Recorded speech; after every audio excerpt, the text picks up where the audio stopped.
On this episode of Money Matters with Jim Doyle, growing an idea into a successful business, how to overcome naysayers, featuring guest BE Alink of the Alinker with Toni Desrosiers and Brianne Miller.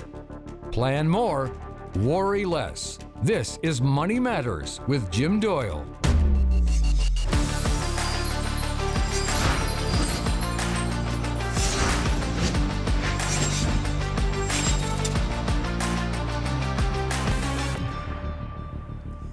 Many new businesses are often graced by a legacy of family entrepreneurship, a fabulous mentor, or friends and family that believe in you almost as much as they believe in your idea. Welcome. Growing an idea into a successful business faces multiple challenges. The stats of success rates for new businesses is not high. More fail than succeed. They fail for myriad reasons. But every once in a while, one succeeds in spite of those around them that are saying, that'll never work. How often do you hear about someone retailing a product, but really serving a social purpose? Let's introduce you to a business owner motivated by creating access to community.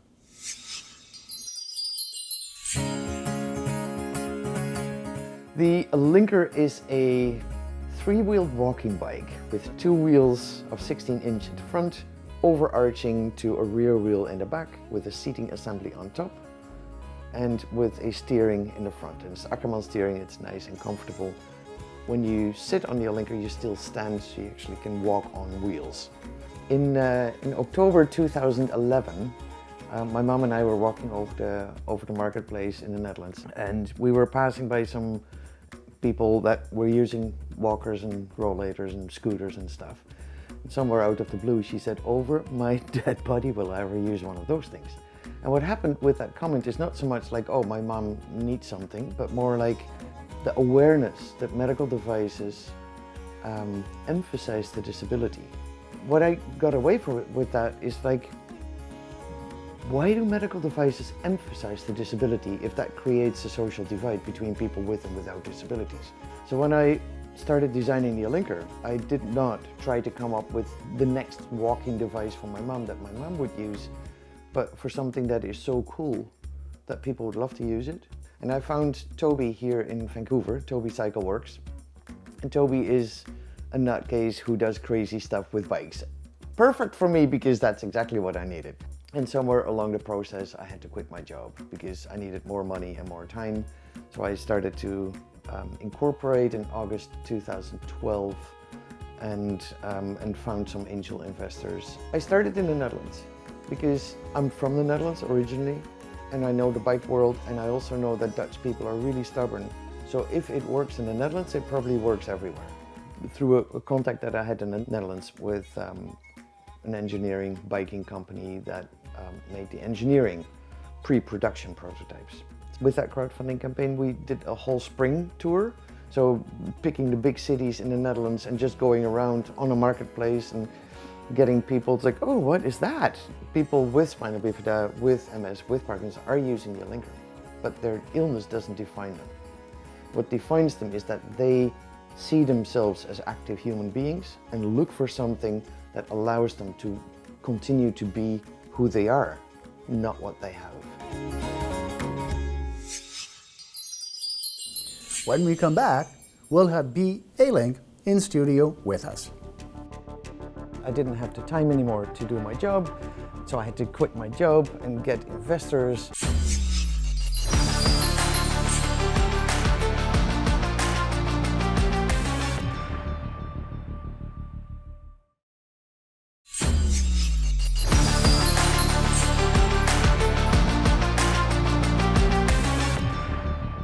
Welcome back. We're now joined by BE Alink, inventor of the Alinker. BE, I understand that the genesis of your product comes from a discussion with your mom. Would you like to share a bit of that story? Sure, and thanks for having me here. One day, back in 2011 or something, I walked on a plane in the Netherlands with my mom, and we passed by some people on scooters and rollators, and completely out of the blue she said, "Over my dead body will I ever use one of those things." And that comment made me realize that medical devices are designed for us as a body with a problem and emphasize the disability. And I thought, how silly is that? It creates a social divide. And then I set out to design something different and cool and cooler, so cool that you want to use it, and so cool that it overcomes the social divide between people with and without disabilities. That's powerful stuff. Mm-hmm. For new business ideas, founders want to change the way that things are done.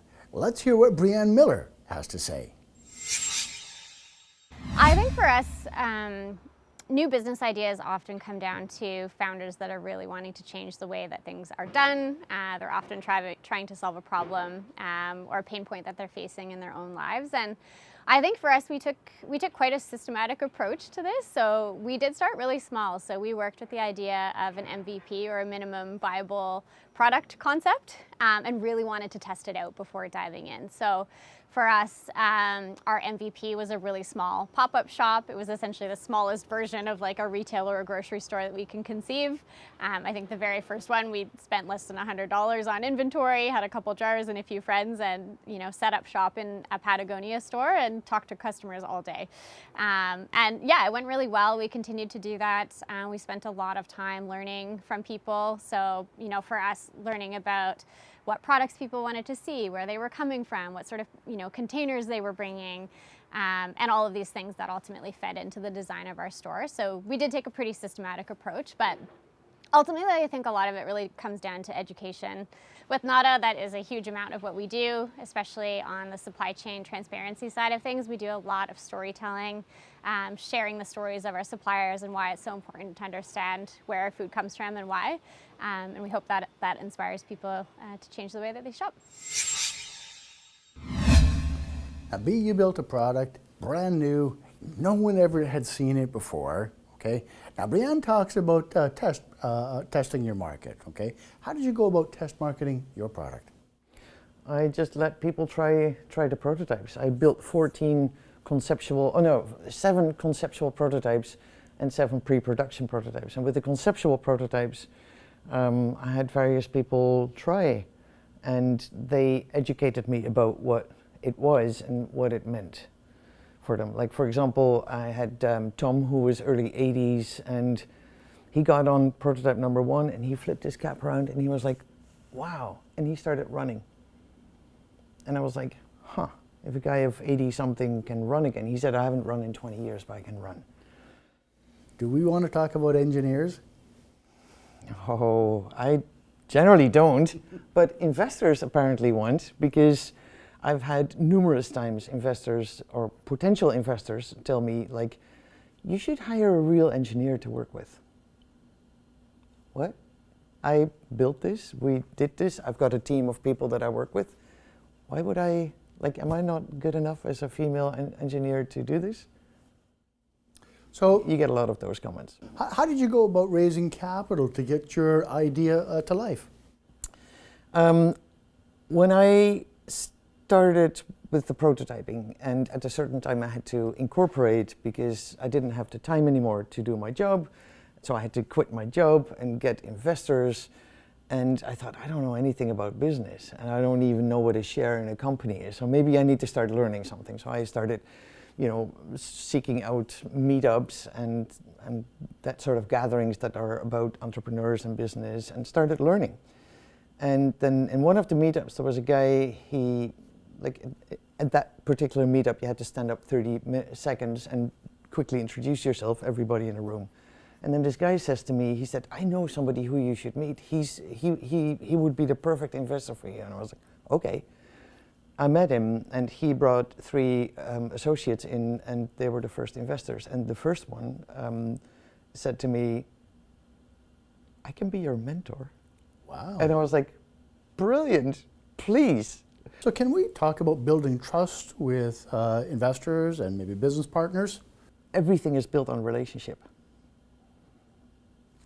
And so you need to get to know each other. And you hear very often that people say, like, oh, we're aligned in values.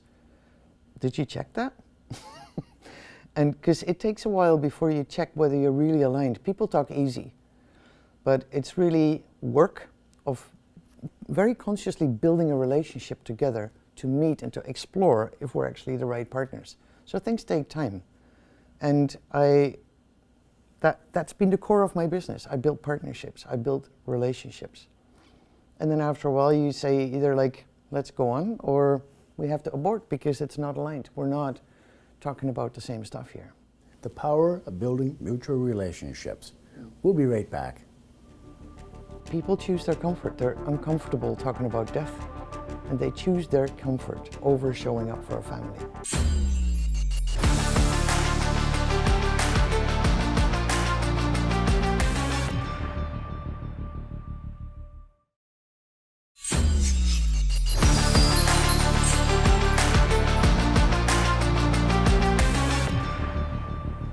Welcome back. I understand your dad and your grandmother were great influencers in your life. Yes, I come from, like everybody probably says that, from quite a weird family, but certainly my dad, as he passed when I was 8, had a huge effect by his death, by the virtue of his death, on my life, because when he died, people started disappearing around us. And as an 8-year-old girl, I thought, like, how strange, because you would expect people to show up. We just lost our father, and my mom, her husband. She was 35, we were 6, 8, and 11, and people disappeared. And I understood as a girl that people choose their comfort. They're uncomfortable talking about death, and they choose their comfort over showing up for a family. That taught me about everything I needed to know about the Alinker, because disabilities also make people uncomfortable. So they'd rather just disappear than show up for you. What a powerful lesson for an 8-year-old. Right? Now we hear that negative energy is corrosive, and something that doesn't get enough attention is dealing with the naysayers in life. Okay, so let's see what Toni Desrosiers has to say. In the early days of Abeego, I faced hundreds of naysayers. I invented beeswax food wrap. I am directly challenging plastic wrap and everything we know about plastic wrap. Overcoming naysayers came with understanding that most of the people that are your naysayers fall into 2 categories. Category 1, your friends and family. Category 2, professionals that are like usually quite risk adverse. Your naysayers are ultimately trying to protect you. They think they're keeping you safe. They think that if they tell you not to move forward, you won't experience failure and they don't have to watch you fail. And I think understanding that is what allowed me to kind of like set them off to the side and move forward. So throughout your journey, okay, were there people around you that said, hey, that'll never work? Yep, absolutely. People don't see it. It's difficult to build a company based on a vision, because people have a problem envisioning something. We live in a society that imagining and dreaming is disruptive. Martin Luther King said, I have a dream. He was disruptive. Imagine from John Lennon, that was like opening a different world. Imagining and dreaming is where the power is, where you can design something to imagine it and work your way towards that. That's also attractive, to create a dream and an imagination. It's like people can now see it with you. But the seers are not, like, we're not used to being drawn into an imagination or a dream. We're stuck in, like, trying to fix problems. What I said earlier, they're not problems. They're symptoms of that system that wants to keep us down and small. So naysayers, they live in their own world. I'm not trying to convince anybody.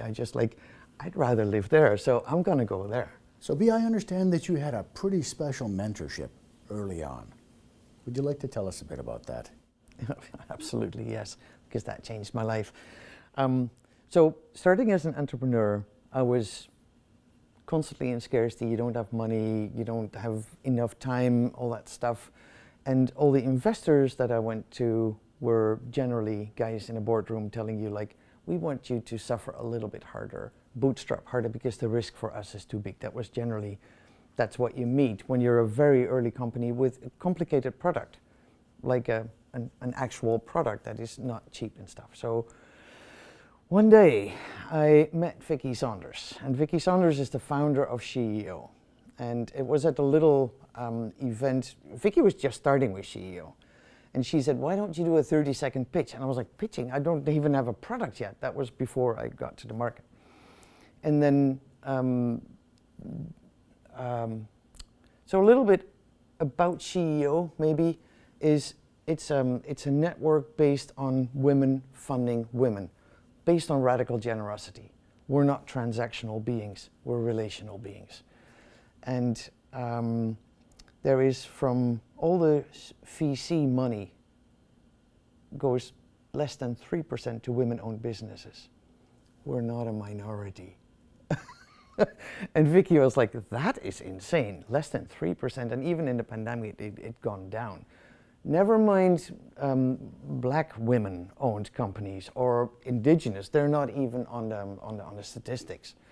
And Vicky was like, that needs to change. So every year she has a whole hundreds of people that become activators, and then you can apply as a venture.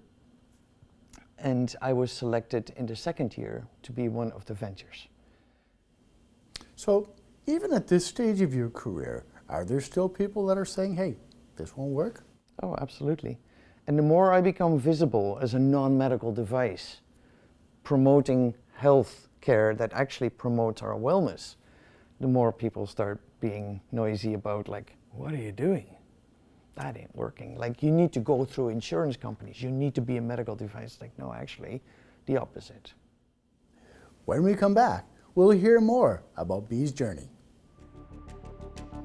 Selma Blair had just posted herself on an Alinker on her Instagram with some 2 million followers.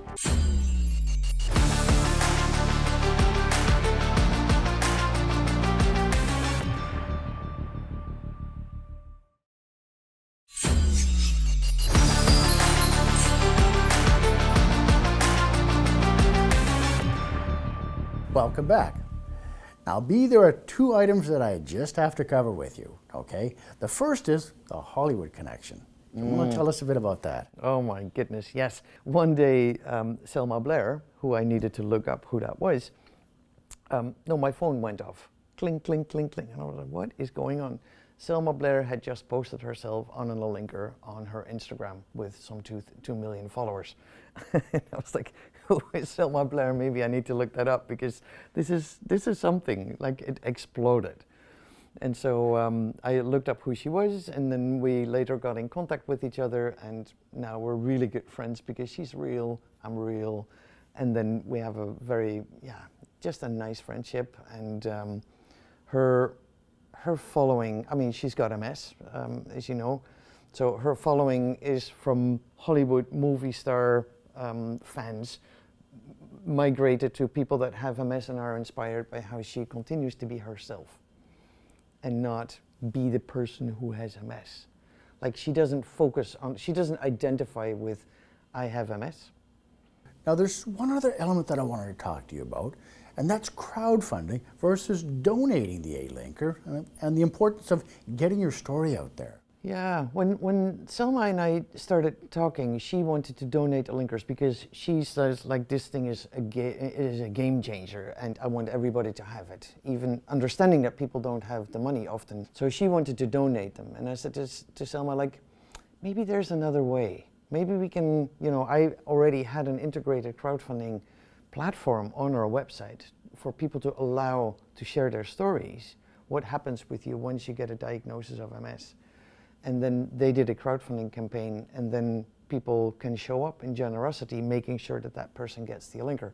They don't deal with money on a crowdfunding campaign, because if you're on disability, you can't receive money. It will be penalized. So the whole thing is designed so that people get the Alinker. We ship the Alinker at the moment. The crowdfunding campaign is completed. We build a whole community around it, and Selma was like, this is amazing. And so her involvement helped this whole crowdfunding campaign platform that we have integrated completely go through the roof. Today, just today, campaign 182 completed. Awesome. 182 people that could never afford the Alinker but have the Alinker, and it builds community, which is actually a bigger benefit of the whole campaigns than the individual Alinkers even. Well, Bee, I really enjoyed our time here today. Okay, and I want to thank you for your contributions to our show. You know, businesses that start from a social cause can be dynamic. Add passion to a strong belief system, and there's no limits on what can be accomplished. As a wealth advisor, it's refreshing to meet an entrepreneur driven by their passion to remove isolation and provide access to community. While not everyone will have access to angel investors, an unwavering belief in your business idea is critical to deflect the naysayers. Early business owners often enjoy the creative side of their businesses, but can be stifled by the actual logistics of running the business. I often recommend surrounding yourself with great people and strong professional advisors. They can help keep the focus and ensure that some of the exciting yet necessary operational elements of running the business aren't overlooked. To get more from those relationships, get a dialogue going. Ask what more you can learn. And if they can offer a hand in doing so, this will better prepare you as your business continues to grow. Now, I wish we had more time. Once again, I want to thank BE Alink, Toni Desrosiers, and Brianne Miller for sharing their thoughts on money matters. Because financial aspects touch so many elements of our lives, it pays to get great advice. Plan more, worry less.